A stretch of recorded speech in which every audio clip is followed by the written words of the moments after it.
नमस्कार दोस्तों, तो कैसे हैं आप लोग। चलिए स्टार्ट करते हैं हम लोग इंडियन पॉलिटी की सीरीज़ को आगे बढ़ाते हैं। But before that a very happy Rakshabandhan to all of you. I hope आप सभी अच्छे होंगे और अच्छे से सेलिब्रेट करेंगे इस पवित्र त्यौहार को। ऑलराइट, चलिए स्टार्ट करते हैं हम लोग इंडियन पॉलिटी की सीरीज़ को आगे बढ़ाते हैं। आज जो चैप्टर देखेंगे हमारा ऑलरेडी जो हमने स्किप किया था चैप्टर नंबर 52 कुछ लेक्चर्स के अंदर, मैंने पिछले लेक्चर्स में भी आपसे बात की थी। हम लोग बाद में इस लेक्चर को डिस्कस करेंगे जो कि होने वाला है chapter number 52 of your Indian polity की लेटेस्ट जो 7th एडिशन है उसका। टाइटल है इसका controller and auditor general of India. Alright, इसका सिंबल देख सकते हैं, लोगो देख सकते हैं controller auditor general of India का। और प्रेजेंटली जो संजय मूर्ति हैं वो क्या है, केक देखने को मिलते हैं आफ्टर गिरीश चंद्र मुर्मू। तो ये चीज़ें हमें एटलीस्ट पता होना चाहिए कि संजय मूर्ति वो present controller and auditor general of India है। ऑलराइट, देखिए चलिए स्टार्ट करते हैं। सबसे पहले इस आर्टिकल्स की बात करते हैं, इस चैप्टर्स की बात करते हैं डिटेल में। Article 148 of our constitution of India talks about the office of controller and auditor general of India. ये क्या है, हेड होते हैं Indian audit and account department के, हेड माना जाता है। ठीक है, गार्जियंस हैं of the public purse and control the entire financial system at the all the level, central level, state level और इवन लोकल लेवल पे भी क्या करते हैं, जो पब्लिक डिपार्टमेंट्स है, गवर्नमेंट डिपार्टमेंट एंड मिनिस्ट्रीज़ हैं, उनका ऑडिट मैकेनिज्म को ये हैंडल करते हैं। इनकी ड्यूटी है to uphold the constitution of India and the laws of the parliament in the field of financial administration. इसीलिए जो हमारे क्या थे founding father of the constitution थे डॉक्टर भीमराव अंबेडकर, उन्होंने क्या कहा था कि CAG shall be the most important office under the constitution of India. ठीक है, और ये वन ऑफ द बुलवर्क है, 4 बुलवर्क है या फिर 4 हम बोल सकते हैं, ऐसे वॉच डॉग है हमारे कॉन्स्टिट्यूशन के जिनको बुलवर्क भी कहा जाता है। यूपीएससी, इसके अलावा सुप्रीम कोर्ट, इसके अलावा हमें देखने को मिलता है controller and auditor general of India plus election commission of India. ये 4 बुलवर्क में से एक जो बुलवर्क है वो है controller and auditor general of India. Alright, तो ये है कुछ important details about the CAG which is controller and auditor general of India. अब बात करते हैं इनके अपॉइंटमेंट की, कौन करता है और कितना इनका टर्म्स ऑफ ऑफिस होता है। देखिए, controller and auditor general of India CAG, इनको क्या करते हैं, प्रेसिडेंट अपॉइंट करते हैं अंडर हीज और her hand and seal.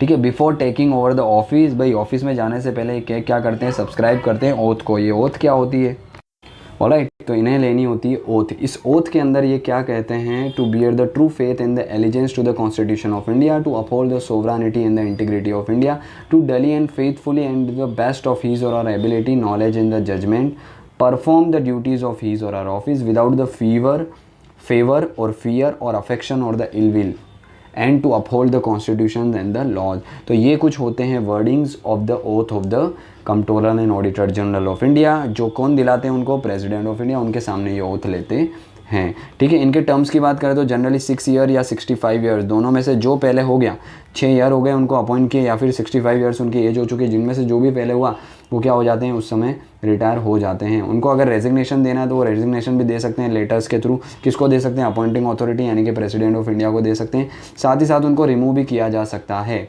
But कौन सा ग्राउंड होगा, सेम सुप्रीम कोर्ट के जो जज को जिस तरीके से रिमूव किया जाता है उन्हीं ग्राउंड्स के ऊपर। ग्राउंड जनरली क्या होते हैं, मिसबिहेवियर और इनकैपेसिटी, ये 2 ग्राउंड्स होते हैं। बट किस प्रोसेस के थ्रू उनको रिमूव किया जाएगा, तो सुप्रीम कोर्ट के जज के थ्रू ही, जिस तरीके से सुप्रीम कोर्ट के जजेस को रिमूव किया जाता है वैसे ही इनको भी रिमूव किया जाएगा। ठीक है, किस तरीके से होता है हम जो ऑलरेडी बात कर चुके हैं कि on the basis of the resolution pass to the effect of both the houses of the parliament with the special majority.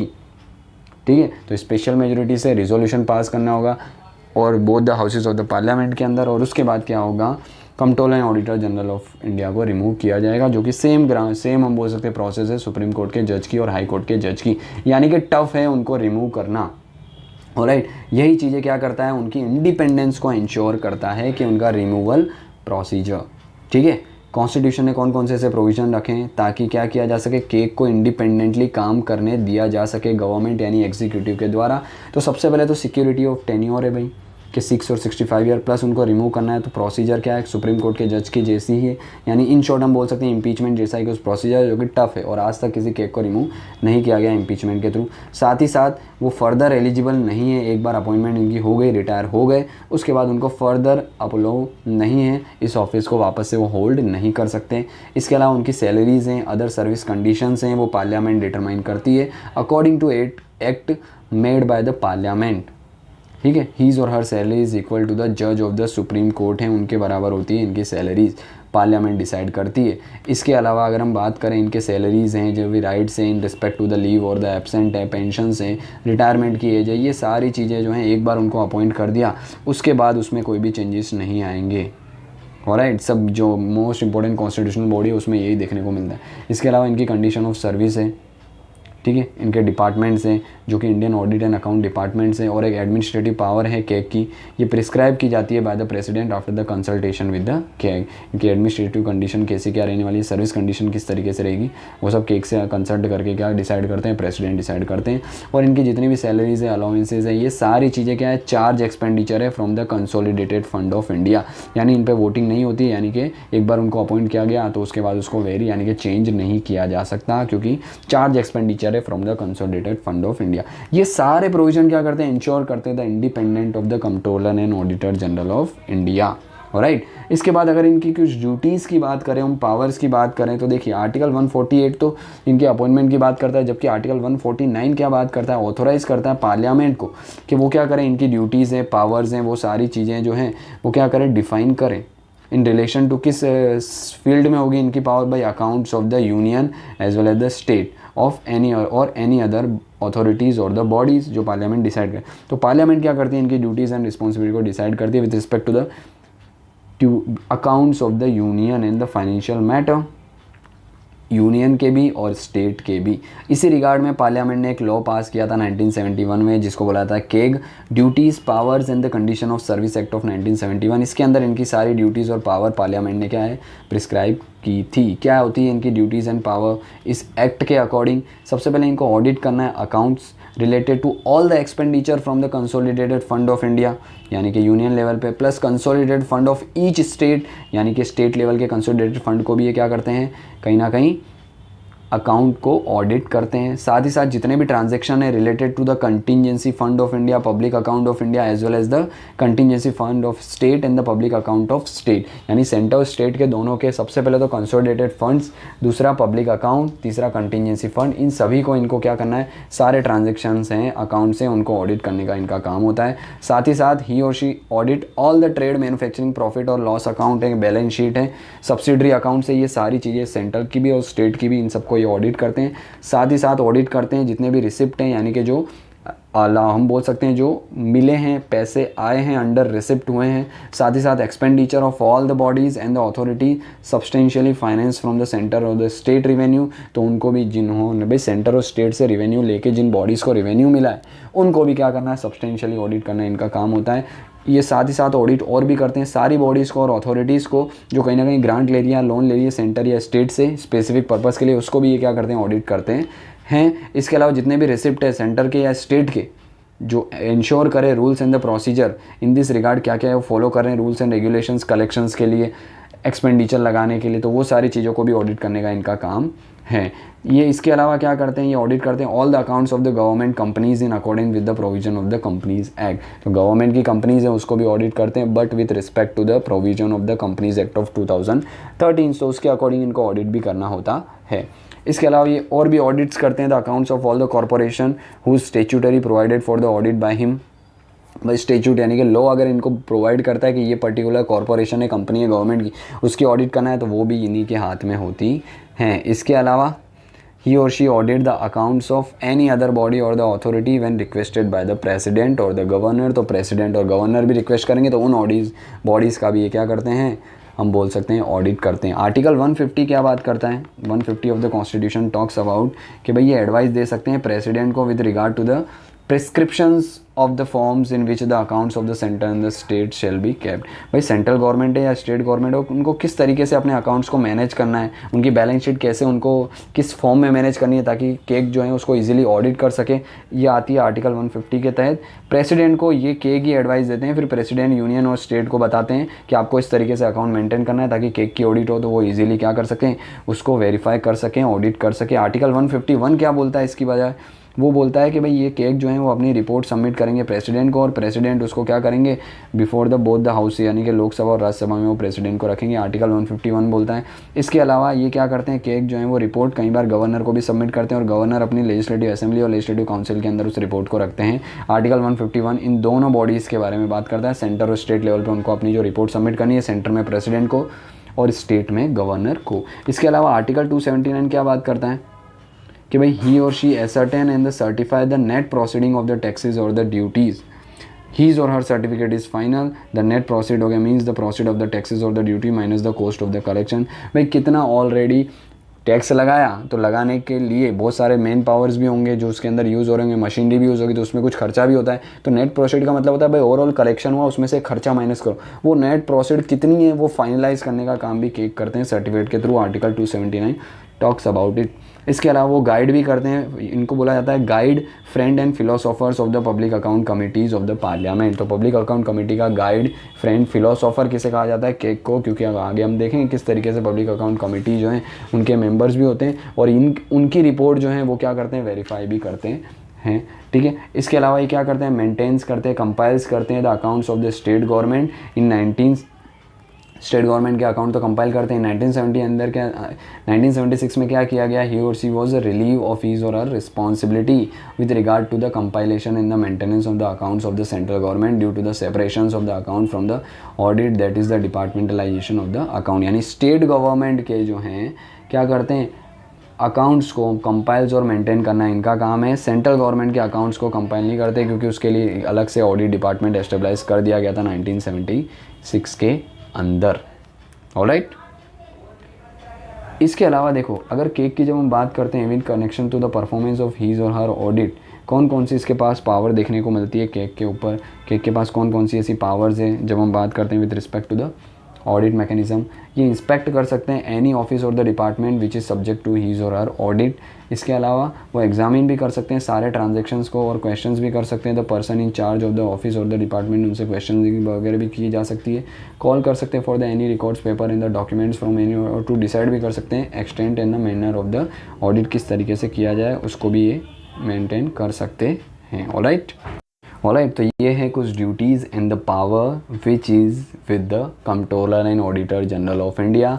कुछ इनिशियली भी थी और कुछ पार्लियामेंट ने 1971 के अंदर ये एक्ट लाके, कैग एक्ट 1971 लाके भी इनको प्रोवाइड की थी, जो हमें पता होनी चाहिए। इसके अलावा इनका रोल क्या होता है, जब हम रोल की बात करते हैं तो केक जो है क्या है, ये अपहोल्ड करता है कॉन्स्टिट्यूशन ऑफ इंडिया को और ऐसे लॉज जो पार्लियामेंट ने पास किए उसको अपहोल्ड करना इन the field of financial administration. ये मेन रोल देखने को मिलता है किसका, कंट्रोलर एंड ऑडिटर जनरल यानी कि केक का। ये अकाउंटेबिलिटी है, ये क्या करते हैं, अकाउंटेबिलिटी प्रोवाइड करते हैं एग्जीक्यूटिव को कि भाई काउंसिल ऑफ मिनिस्टर क्या करें, अकाउंटेबल होकर काम करें टू द पार्लियामेंट। ठीक है, in this sphere of the financial administration is secure हो गया through the audit mechanism. Alright, इसके अलावा जब हम बात करते हैं किसी केक जो है वो 3 टाइप की ऑडिट रिपोर्ट जो है वो प्रेसिडेंट को प्रेजेंट करते हैं, इंपॉर्टेंट है। इन रिपोर्ट्स के अंदर होता है, पहली रिपोर्ट्स होती है ऑन द अप्रोप्रिएशन अकाउंट, दूसरी होती है reports on the financial account और थर्ड होती है audit report on the public undertaking. ये 3 रिपोर्ट जो हैं केक क्या करते हैं, प्रेसिडेंट को सबमिट करते हैं और प्रेसिडेंट उसको क्या करते हैं, पार्लियामेंट में रखते हैं। तो ये भी क्या है, रोल ही है controller and auditor general of India का। इसके अलावा पब्लिक अकाउंट कमेटी एग्जामिन करती है इन रिपोर्ट्स को और फिर उसकी फाइंडिंग को पार्लियामेंट के सामने रखती है। प्रेसिडेंट ये रिपोर्ट क्या करते हैं, both the houses of the parliament के सामने रखते हैं। पार्लियामेंट से रिपोर्ट जो है वो कहाँ जाती है, कमेटीज़ के पास जाती है, पब्लिक अकाउंट कमेटीज़ के बाद, और पब्लिक अकाउंट कमेटी उसको प्रॉपर एग्जामिन करके फिर पार्लियामेंट के पास प्रॉपर वे में उसको सामने रखती है। तो ये भी रोल रिस्पॉन्सिबिलिटी आती है किसकी, केक की। इसके अलावा अकॉर्डिंग टू 1971 का जो एक्ट लाया गया था केक को कंट्रोल करने के लिए, मैनेज करने के लिए, उसके according CAG has to ascertain whether money shown in the accounts as having been disbursed was legally available for and applicable to the service or the purpose to which they have been applied or the charge and whether the expenditure conform to the authority of that govern। तो ये सारी responsibility भाई, जो भी money जो है legally क्या की गई, डिसबर्स की गई है पर्टिकुलर डिपार्टमेंट को खर्च करने के लिए, वो एक्चुअल में उन तक पहुंची या नहीं और प्रॉपर वे में वो चीज़ें कर रहे हैं, उसको लेके एक्सपेंडिचर प्रॉपर हो रहे हैं या नहीं, तो ये टेक केयर भी गवर्नर कैग ही करते हैं।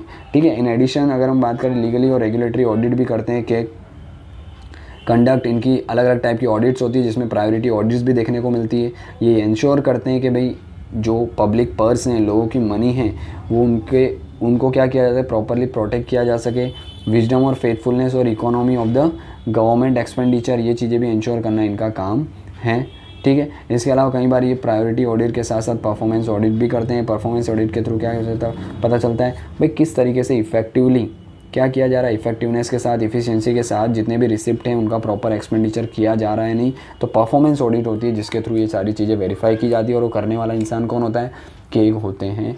तो प्रोप्राइटी ऑडिट्स भी इनके द्वारा की जाती है, रेगुलेटरी ऑडिट भी की जाती है, इसके अलावा हम बोल सकते हैं परफॉर्मेंस ऑडिट भी इनके द्वारा की जाती है। इसके अंदर ये करते क्या है, परफॉर्मेंस ऑडिट के अंदर एसेस करते हैं द प्राइस हो गया to what extend the social and the economical objective हो गया, अचीव किए गए जो भी एक्सपेंडिचर किए उससे सोशियो इकोनॉमिकल ऑब्जेक्टिव किस लेवल पे अचीव किए जा चुके हैं, और जितने पैसे खर्चे किए वो एडिक्वेट थे या नहीं थे, ज़्यादा तो खर्चा नहीं हो चुका। ये सारी चीज़ें किस में आती है, इफ़िशियंसी या परफॉर्मेंस ऑडिट में आती है, जो केक का काम है।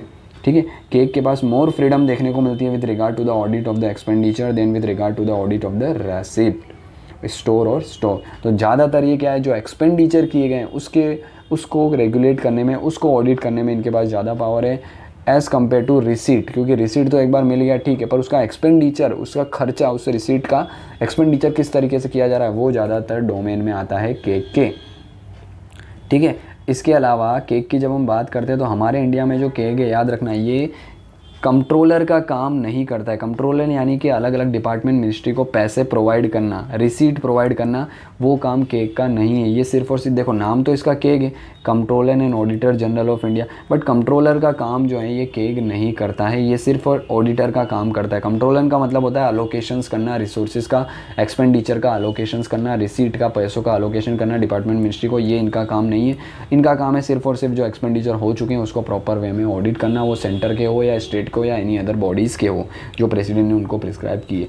जबकि हम जब बात करते हैं ब्रिटेन के केक की, तो ब्रिटेन का केक क्या करता है, दोनों काम करता है। कंट्रोलर यानी अलोकेशन का काम भी करता है, और अलोकेट होने के बाद उनका एक्सपेंडिचर कराया जा चुका है डिपार्टमेंट मिनिस्ट्री के द्वारा, तो उसको ऑडिट करने का भी काम करता है। तो वहाँ पे ड्यूअल रोल है किसका, कंट्रोलर एंड ऑडिटर जनरल का ब्रिटेन के अंदर। पर हमारा केक जो है वो ये चीज़ें नहीं करता है, सिर्फ और सिर्फ ऑडिटर का काम करता है, यानी कि एक्सपेंडिचर हो जाने के बाद का काम होता है हमारे केक का। जबकि ब्रिटेन के अंदर कंट्रोलर यानी कि प्रोवाइड करने का भी और प्लस उसके एक्सपेंडिचर की ऑडिट करने का भी काम होता है केक का।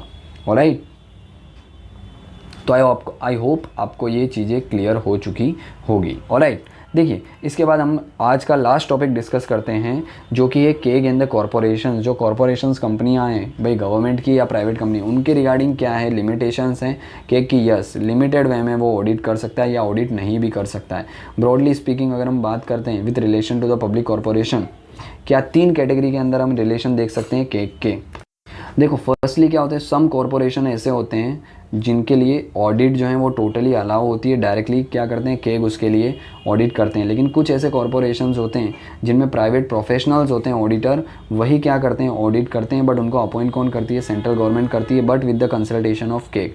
कुछ ऐसे होते हैं जहाँ पे केग जो है वो डायरेक्टली ऑडिट करते हैं। कुछ ऐसे डिपार्टमेंट है जहाँ पे सेंट्रल गवर्नमेंट एक ऑडिट ऑफिसर यानी प्रोफेशनल ऑडिटर अपॉइंट करती है with the consultation of keg, और वो ऑडिट करते हैं। इसके अलावा सप्लीमेंट्री ऑडिट जो है वो केक कई बार सप्लीमेंट्री ऑडिट उन इंस्टीट्यूशन में कर सकते हैं दोबारा से चेक करने के लिए। कुछ ऐसे इंस्टीट्यूशन होते हैं जहाँ पे प्राइवेटली ओन्ड होते हैं, यहाँ पे केक की ऑडिट अलाउ नहीं है। ठीक है, एक्सक्लूसिवली प्राइवेट प्रोफेशनल्स हैं वही प्रॉपरली ऑडिट करते हैं और अपनी रिपोर्ट सबमिट करते हैं। ठीक है, तो ये कुछ ऐसे इंस्टीट्यूशन हैं जिसके रिस्पेक्ट में हमको पता होनी चाहिए। भाई कुछ ऐसे हैं जिनको डायरेक्टली कर रहे हैं कौन, केक। उसके अलावा कुछ ऐसे इंस्टीट्यूशन हैं जिनको पार्शियली कर रहे हैं या सप्लीमेंट्री कर रहे हैं, और कुछ ऐसे हैं जिनको कर नहीं रहे हैं कौन, केग ऑडिट। ठीक है, role of the CAG in the auditing of the government companies is also limited. They are audited by the private auditor who are the appointed by the government on the advice of the CAG, and the CAG can also undertake the supplementary audit or the test audit of the such a company. Privately company के लिए generally allow नहीं होते हैं, but अगर allow करना भी है तो सप्लीमेंट्री ऑडिट के फॉर्म में ये कर सकते हैं। ऑलराइट, तो ये था CAG with respect to the corporations. तो आई होप आपको ये समझ आ गया होगा अभी तक जो हमने डिस्कस किया। इसके अंदर हमने डिस्कस किया सबसे पहले अपॉइंटमेंट, कौन से आर्टिकल्स हैं केक के, देन बात की अपॉइंटमेंट्स और उनके terms of condition, independent, duties, power, and last में हमने रोल और केक का कॉरपोरेशन से क्या रिलेशन है, किस तरीके से ऑडिट कर सकते हैं, इसकी बात की। ऑलराइट, नेक्स्ट लेक्चर में हम लोग आगे इस चैप्टर्स को बढ़ाएंगे। आई होप आपको समझ आया होगा। अगर अच्छा लगा हो वीडियो तो प्लीज़ लाइक करिए, शेयर करिए और सब्सक्राइब कर लीजिए चैनल को। मिलते हैं इसी के साथ नेक्स्ट लेक्चर में, तब तक के लिए जय हिंद।